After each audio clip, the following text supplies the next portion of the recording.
Moment? Yes. Fabulous. Check.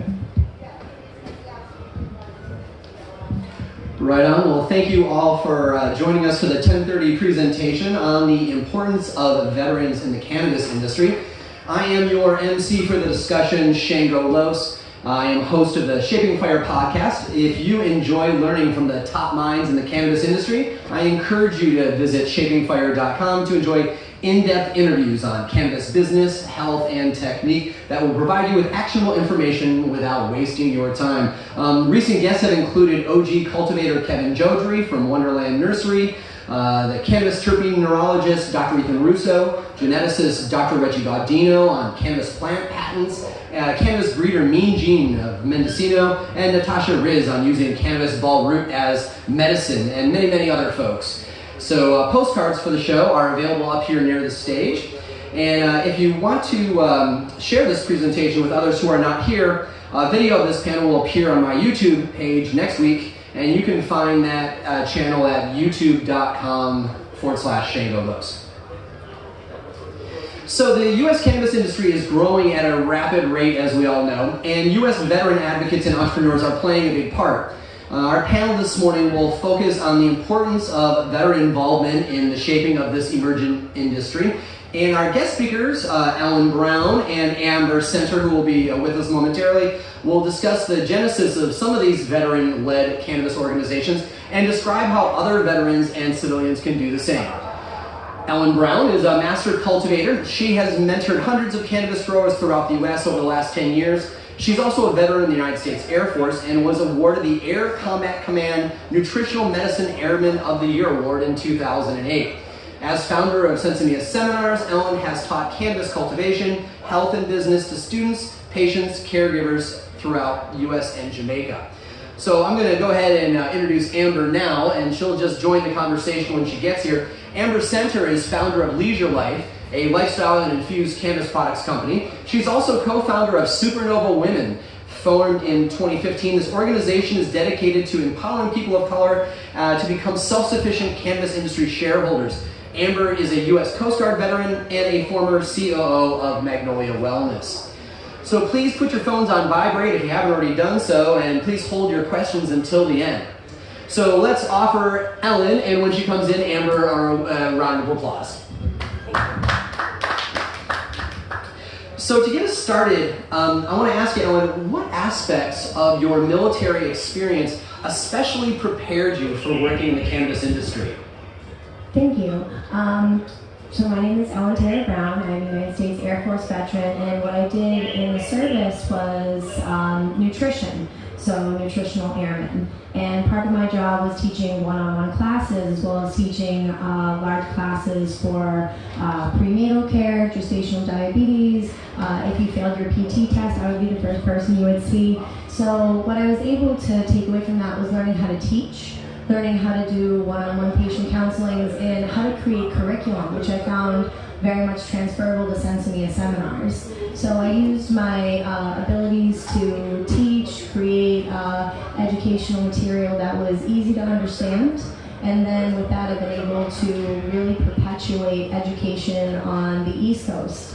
So another thing that I was able to take away from the military was being able to find people that I could rely on and know that my strengths would complement their weaknesses and vice versa. So really putting myself out there and finding my cannabis community, much like my brother in arms. I have my brothers in cannabis. I can imagine that the intimate role that you played with interviewing soldiers who are probably not always as upfront about their physical wellness as they could be, because weakness is shamed, and folks always want to let their spirit officers believe that they're always 100%.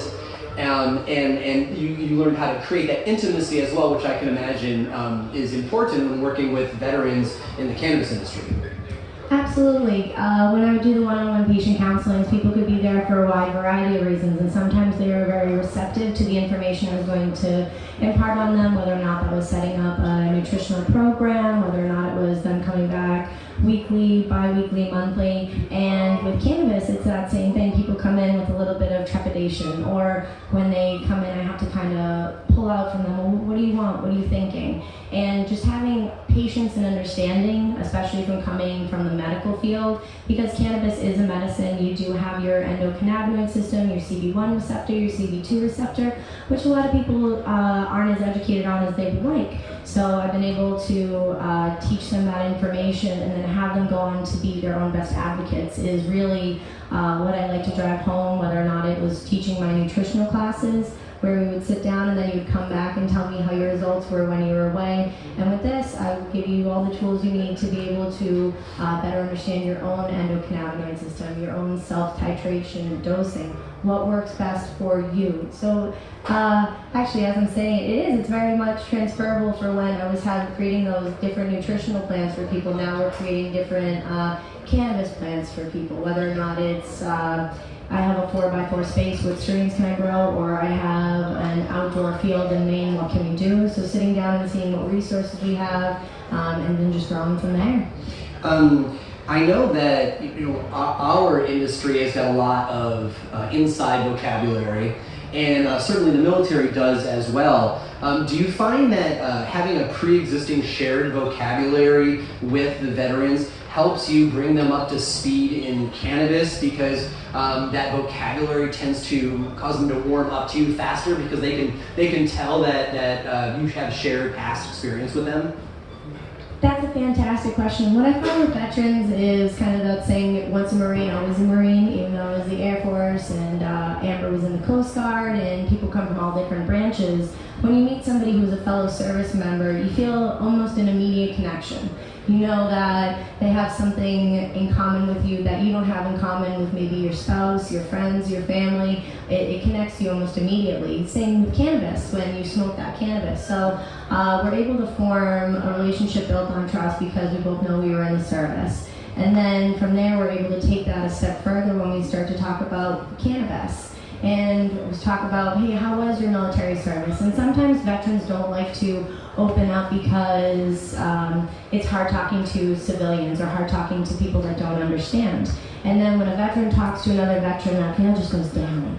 And we can talk shop, as it were, and say, hey, this is why I'm medicating. These are the problems I've had. This is what it was like when I deployed. And with that, it's really able to break down that wall and get them to talk about how was that experience for you? Because some people did experience combat, some people do have PTSD depending on your service, some people did experience sexual trauma. And those are the things that, for being in the Air Force and working in the medical field, just being patient and understanding and, let people talk about things in their own time. Same thing like cannabis. Well, how much do you smoke? How often do you smoke? Have you found that this helps you? And knowing the best strains for you, because with cannabis, sometimes the THC can have too much of a cerebral effect.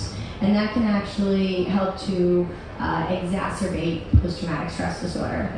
But depending on your endocannabinoid system, that might not be the case. So knowing whether or not a sativa or an indica is going to be good for you, why are you medicating, what are you trying to medicate for?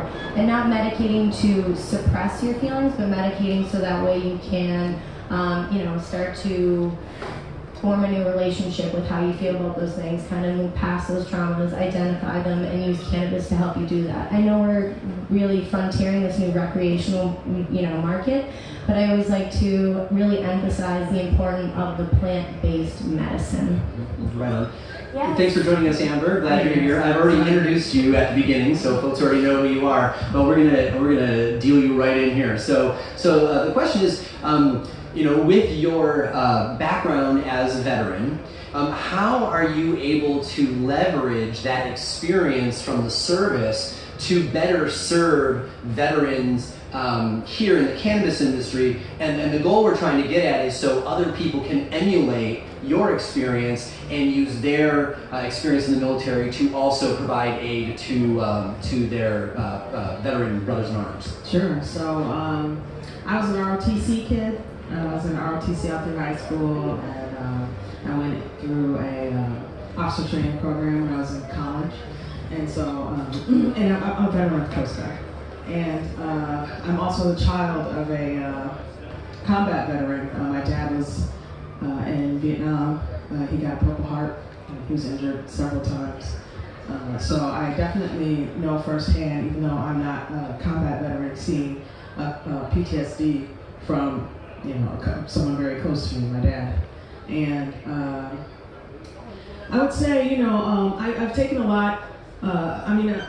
Obviously, when I was in the military, I got a ton of leadership training, and that's definitely helped me in the cannabis industry to kind of discuss and not just discuss, but I would say take a lot of issues that are difficult for people to maybe comprehend or understand, and kind of bring those issues to light. I co-founded a nonprofit organization called Supernova Women, and what we do is we empower people of color to become self-sufficient shareholders in the cannabis industry. We do that through education, advocacy, and networking. Lots of engaging with our local and city and state officials, hosting workshops for folks, and things like that. So I would say that even though my focus has been not necessarily veteran focused, but more women and people of color, but a lot of the things and everything I learned, the training that I got in the military has definitely helped me to kind of push tough agendas forward. And I've also been, I suffer from lupus, so I've been like a very strong patient advocate, and I feel like all of those things have really kind of helped me. At least the military has helped me to gain the skills and really helped to develop the skills that I have to, like I just mentioned, kind of push a lot of these issues and agendas forward. As far as veterans in the military and how I interact with them in cannabis, it's been really interesting. There have been my first interaction actually here in the Bay. I moved here 4 years ago, and I used to go to a dispensary. I worked for an edibles company, so I was running around constantly visiting different dispensaries. And a dispensary that I used to go to all the time that I really remember was the Hemp Center in San Francisco. And that dispensary had a ton of veterans that used to hang out in the it was like a dab area. It was a lounge. Yeah, they had a lounge. And a bunch of veterans used to just hang out there, so I would go there all the time and pass out edibles, just free edibles, to all the veterans. And a really good friend of mine also has a veterans group, Operation EVAC. His name is Ryan Miller. He's a veteran of the Marine Corps, and he hosts a community type group at different dispensaries around the Bay Area. And he started actually at my dispensary, Magnolia, here in West Oakland. And it's really interesting to see how people are trying to help the veterans within the cannabis community. Obviously, access to low cost or free compassion medicine is really important. And Right on, very good. It's an interesting thing to point out that after other wars, especially the wars that our grandparents were in, when soldiers came back, they had places like the VFW halls to meet at, and slowly that model, it isn't quite as robust as it was for the generations before us. And everywhere I travel in the country, you find the huge value that vets get from the cannabis lounges. I mean, the cannabis itself can help a whole range of symptoms they may need relief from, but more importantly, it provides that gathering place where you can share experiences with others, with people that you trust, and in many ways it's kind of supplanting what the VFW halls did, and this is probably a little bit on the better side because it's around cannabis and not booze too. Yeah. So you're both leaders of cannabis companies and also leaders within your own cannabis scenes.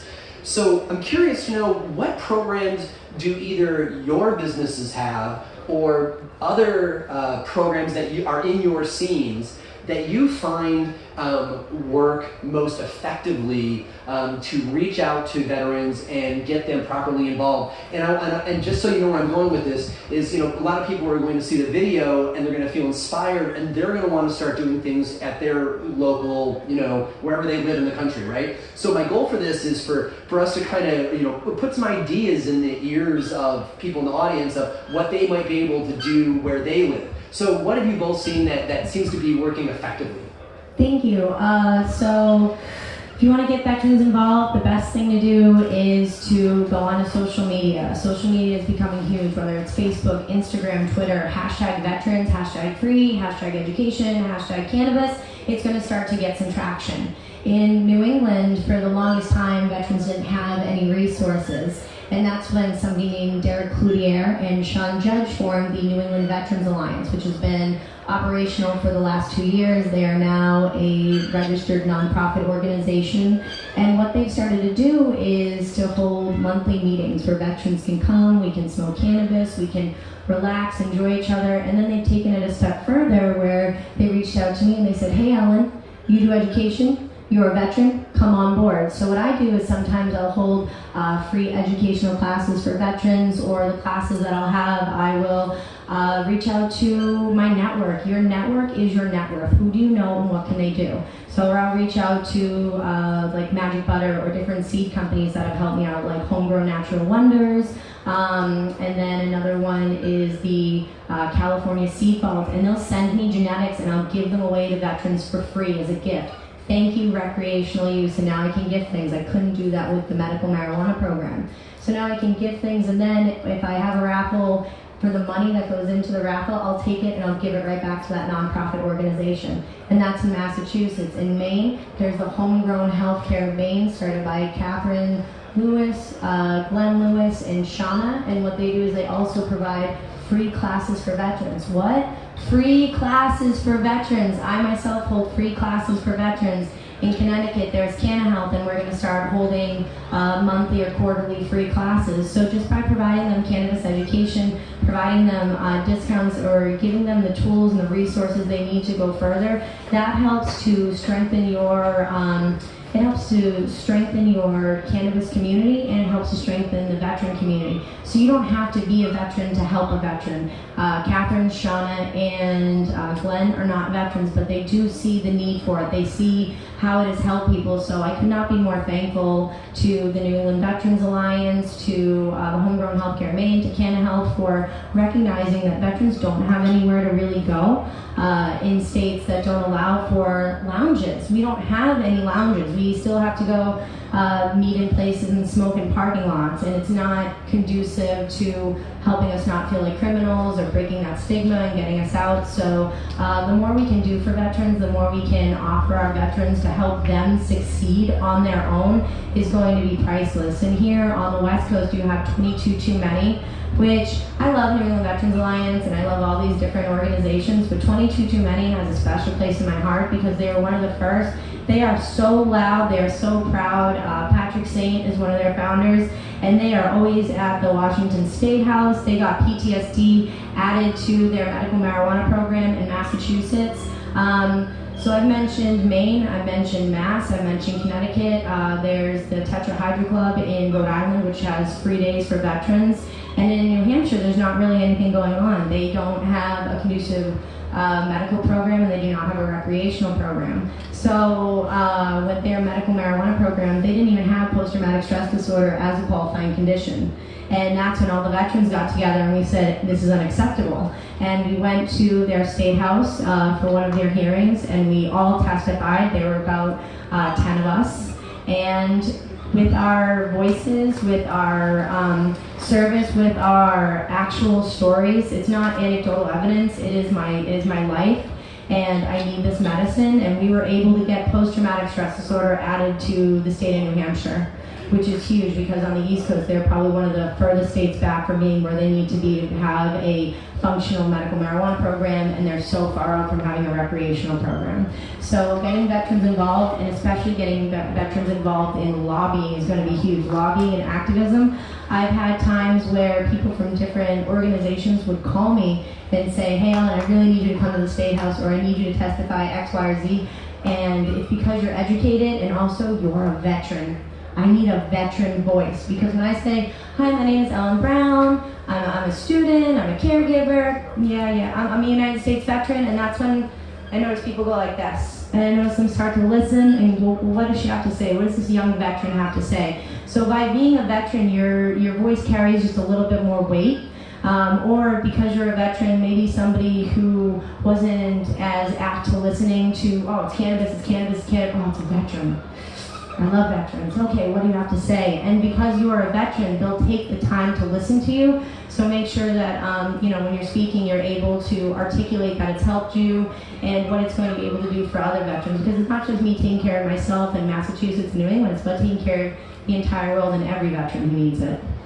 Before you reply to that same question, Amber, there's a couple important things I think that are worthwhile to pull out of that. Number one, if you want to start veterans programs in your area, don't be shy about asking for stuff. People want to help veterans. So, whether or not you're getting free medical marijuana for them, whether or not you're getting growing products or tents for them to grow in their homes, whether or not it's just access or free tickets or tickets to an event or a sports event or anything, people want to help veterans. And if you're going to decide to help veterans in your area, there's not many things that will attract sick veterans better than letting them know that there's going to be free cannabis provided for them for their aches and pains when they arrive.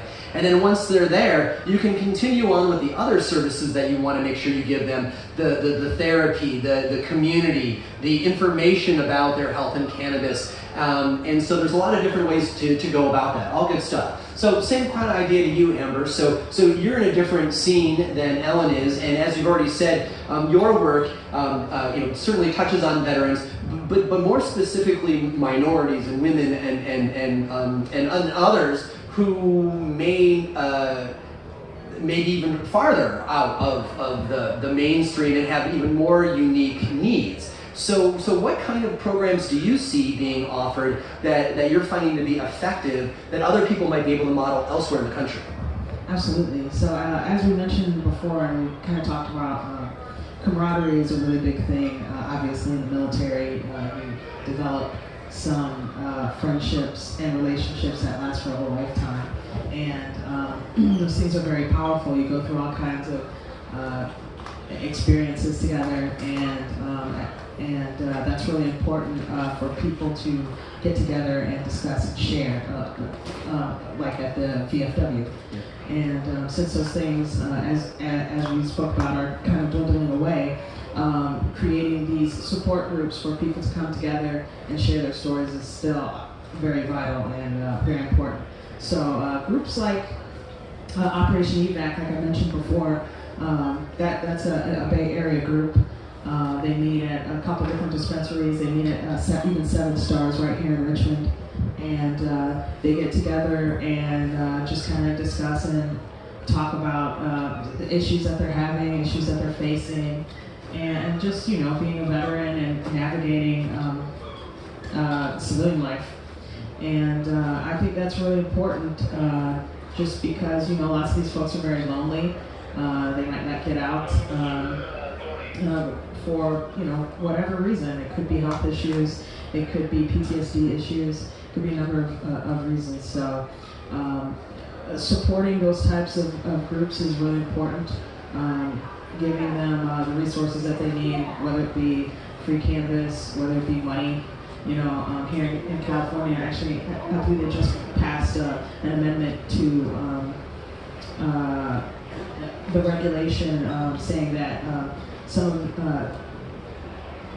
groups like Operation EVAC can now have a compassion program to turn around and give veterans free cannabis. And that was something that we couldn't do before, but it was lobbied for by the veterans. So advocacy is key.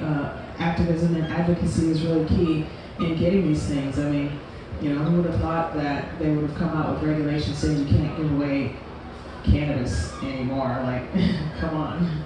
So that was really important, but that only happened because veterans spoke up about it. Also, to go off of what Ellen was saying, Santa Cruz Veterans Alliance is a really great group in Santa Cruz. I actually got a chance to go down there and tour their facilities and meet those guys. Like, it was about 3 weeks ago, so that was a really awesome experience. But it was one of the nicest facilities I've ever been in. It was clean. It was like, oh yeah, they're ready for an inspection in here. and it's some of the best flour I've seen at some of the best prices I've seen. Out the door, eights for $45 top shelf. Like, you're not finding that anywhere else in the Bay. So, just and also going to support those organizations. Santa Cruz Veterans Alliance, their dispensary, their grow, it's run and supported by mainly veterans, and it's really important for us to support those types of organizations as well. Right on. That's a good point. So if you're in the room but you don't live really local here to California, or if you are watching this video after the event at home, you don't necessarily have to go to Santa Cruz to learn from these groups. Go online and Google their names and take a look at their flyers. Figure out how they describe their events, what vocabulary they learn, that they use. You can learn from how other groups advertise, how you may want to advertise to be able to reach your particular audience. So up to this point, we've